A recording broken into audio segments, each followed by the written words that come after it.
যখনই বিপদে পড়ে যাবেন ঘাবড়াবেন না, এই তিনটি দোয়া পড়বেন। কোরআনে বর্ণিত এই তিনটি দোয়ার আমল যদি আপনি করতে পারেন, যত বড় ধরনের বিপদ হোক না কেন আল্লাহ তাআলা এই বিপদ থেকে আপনাকে হেফাজত করবেন। প্রটেক্ট ফ্রম অল অ্যাক্সিডেন্ট, সকল বিপদ আপদ থেকে, বালা মুসিবত থেকে আল্লাহ তাআলা আপনাকে প্রটেক্ট করবেন, হেফাজত করবেন। এই তিনটি দোয়া তিনজন নবী বলেছিলেন, এই তিনটি দোয়া করেছিলেন, যার কারণে আল্লাহ পাক রব্বুল আলামিন তাদেরকে কঠিন বিপদ থেকে হেফাজত করেছিলেন। নাম্বার 1, 1 নাম্বার হচ্ছে ইব্রাহিম আলাইহিস সালাম একটি দোয়া করেছিলেন। সেই দোয়াটি 4 নাম্বার পারার 11 নাম্বার পৃষ্ঠার 15 নাম্বার লাইনে রয়েছে। সূরা আলে ইমরানের 173 নাম্বার আয়াতে রয়েছে, হাসবুনাল্লাহু ওয়া নি'মাল ওয়াকিল, হাসবুনাল্লাহু ওয়া নি'মাল ওয়াকিল, আমার জন্য আমার আল্লাহই যথেষ্ট। আপনি যদি এই দোয়াটা পড়তে পারেন, কঠিন বিপদে ইব্রাহিম আলাইহিস সালাতু ওয়াস সালামকে যখন নমরুদ আগুনে নিক্ষেপ করবে, এমন সময় ইব্রাহিম আলাইহিস সালামের কাছে জিবরাইল আলাইহিস সালাম এসে বলতেছেন যে আপনার যদি কোনো সাহায্যের প্রয়োজন হয় আমার কাছে বলেন।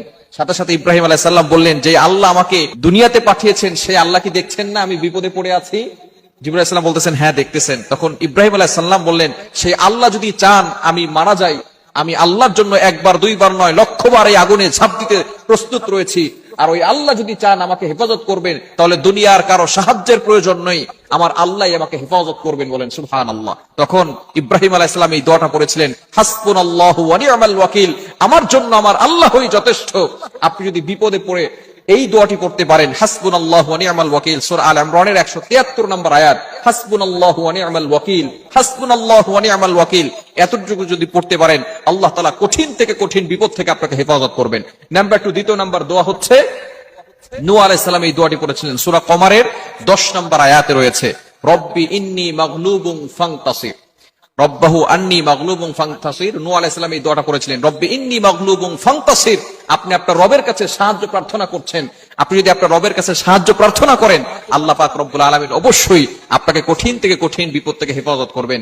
নূহ আলাইহিস সালাম 950 বছর দাওয়াত দিয়েছিল, মাত্র 80 থেকে 82 জন মানুষ দিনটাকে কবুল করে নিয়েছে, বাকি কেউ এই দিনকে কবুল করে নেয় নাই। ফাইনালি নূহ আলাইহিস সালাম আল্লাহর কাছে দোয়া করেছিলেন এবং বিশাল প্লাবন হয়েছিল, এগুলো আমরা অনেকেই জানি, এই ঘটনা বলবো না।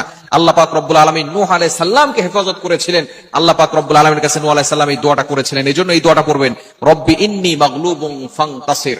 এবং তৃতীয় নাম্বার হচ্ছে আইয়ুব আলাইহিস সালাম যে দোয়াটি পড়েছিলেন, রব্বি আন্নী মাসসানিয়াদ দুররু ওয়া আনতা আরহামুর রাহিমিন, এই দোয়াটা পড়বেন। আইয়ুব আলাইহিস সালাতু ওয়াস সালাম 18 বছর ধরে অসুস্থ হয়ে পড়েছিলেন, কঠিন বিপদ তার ভিতরে চলে এসেছিল।